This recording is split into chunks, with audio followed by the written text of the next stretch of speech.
नमस्कार। Future and option course for beginners के इस 8वें लेक्चर में आपका स्वागत है।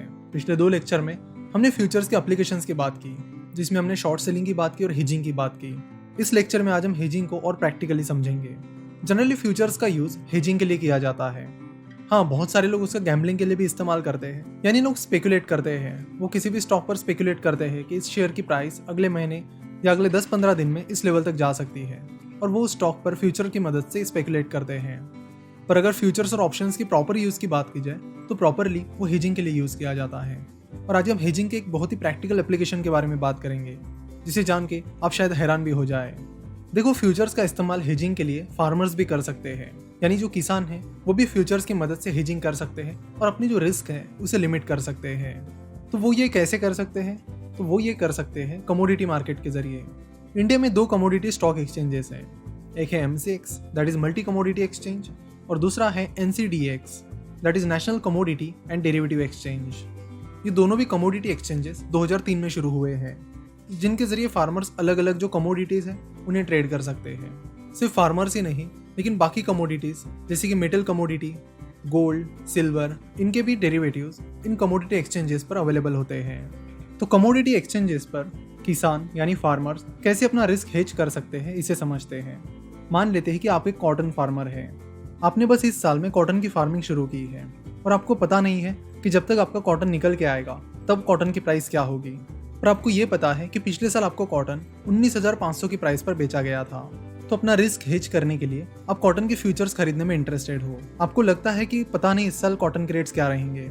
अगर कॉटन का प्रोडक्शन अच्छा खासा हो गया तो कॉटन की प्राइसेस कम होगी, लेकिन अगर किसी वजह से कॉटन का जो प्रोडक्शन है वो बहुत कम हो जाता है तो उसकी प्राइसेस बहुत ज़्यादा बढ़ेगी। इन दोनों में से एग्जैक्टली क्या कंडीशन होगी ये आपको भी नहीं पता है। इसलिए अपना रिस्क लिमिट करने के लिए यानी हेज करने के लिए आप चाहते हो कि अगर मेरा कॉटन 19,500 के आसपास की प्राइस पर भी बेचा जाए तो मेरे लिए वो बहुत सही डील होगी। तो आप देखते हो कि MCX पर यानी मल्टी कमोडिटी एक्सचेंज पर आप कॉटन की ट्रेडिंग कर सकते हो। आप MCX पर देखते हो कि कॉटन की जो फ्यूचर्स कॉन्ट्रैक्ट है उसके अलग अलग प्राइसेस हैं। जैसे जनवरी 2020 के कॉन्ट्रैक्ट के लिए कॉटन की प्राइस 19,600 है, फरवरी 2020 कॉन्ट्रैक्ट की प्राइस 19,900 है, मार्च 2020 कॉन्ट्रैक्ट की प्राइस 20,130 है, अप्रैल कॉन्ट्रैक्ट की प्राइस 20,330 है, मई कॉन्ट्रैक्ट की प्राइस 20,340 है और जून कॉन्ट्रैक्ट की प्राइस 19,600 रुपये है। आप सोच रहे हो कि आपके कॉटन का प्रोडक्शन मई महीने के करीब आ जाएगा। जनरली आता नहीं है इस महीने में, लेकिन अज्यूम करते हैं। तो आप देखते हो कि मई के कॉटन कॉन्ट्रैक्ट की प्राइस 20,340 रुपये चल रही है और आपको लगता है कि ये चीज़ काफ़ी सही है कि ये प्राइस पिछले साल की प्राइस के यानी 19,500 की प्राइस के आसपास है और यहाँ पर आपको 20,340 रुपये की प्राइस भी मिल जाएगी। इसलिए आप चाहते हो कि आप अपना फ्यूचर कॉन्ट्रैक्ट यानी जितना भी कॉटन का प्रोडक्शन आपका रहेगा उतने क्वांटिटी के कॉटन के मई कॉन्ट्रैक्ट बेचना चाहोगे। जैसे कि यहाँ पर आप देख सकते हो कि मार्केट लॉट की साइज है 25 और जो कॉटन होता है वो बेल में काउंट होता है।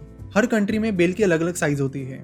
इंडिया में एक बेल मतलब 170 किलोग्राम, तो 25 बेल मतलब 40 to 150 किलोग्राम, जिसे ही आप 42.5 क्विंटल कह सकते हो या फिर 4.25 टन भी कह सकते हो।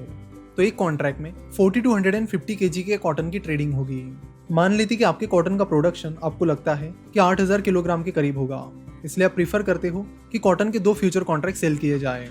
तो आप 20,340 रुपीज़ की प्राइस पर कॉटन के मई महीने के 2 फ्यूचर कॉन्ट्रैक्ट सेल कर देते हो। नाउ मई महीना आ जाता है, आपका कॉटन का प्रोडक्शन भी निकल जाता है और उस टाइम कॉटन का प्रोडक्शन अच्छा होने की वजह से कॉटन के रेट कम हो जाते हैं और 18,000 रुपीज़ के करीब हो जाते हैं। लेकिन आपका फ्यूचर कॉन्ट्रैक्ट कुछ इस तरह है कि आपको वो कॉटन 20,340 रुपये पर बेचना है, तो इस केस में आपको प्रॉफिट हो जाएगा। लेकिन अगर मई में कॉटन का प्रोडक्शन बहुत कम रहता है या किसी वजह से कॉटन की प्राइस बहुत ज़्यादा हो जाती है यानी 22,000 के करीब चली जाती है, तो उस केस में आपको लॉस हो जाएगा। तो यहाँ पर हेजिंग का असली मतलब ये है कि आपने रिस्क को कंट्रोल किया कि लास्ट टाइम 19,500 के करीब प्राइस थी, आप नहीं चाहते थे कि कोई रिस्क हो, तो हेजिंग में आप कभी कभी प्रॉफिट भी मिस कर देते हो और ऐसा होता है। लेकिन जब आप रिस्क को लिमिट कर रहे हो तो आपके लिए इंपॉर्टेंट ये बन जाता है कि लॉस को लिमिट किया जाए। चाहे थोड़ा बहुत प्रॉफिट मिस हो गया तो चलेगा, लेकिन ज़्यादा लॉस नहीं होना चाहिए, और हेजिंग का यही पर्पज़ होता है। कमोडिटी मार्केट में 2 तरह की सेटलमेंट्स होती है।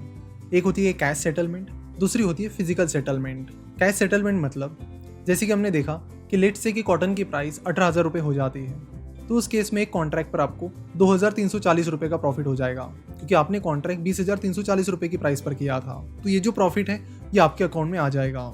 लेकिन अगर आप फिजिकल सेटलमेंट करते हो तो आपको अपना कॉटन एक्चुअल में उस कमोडिटी एक्सचेंज के वेयर हाउस में देना पड़ेगा, यानी उस सेलर को देना पड़ेगा। तो हेज करने वाले लोग जनरली कैश सेटलमेंट ही प्रीफर करते हैं।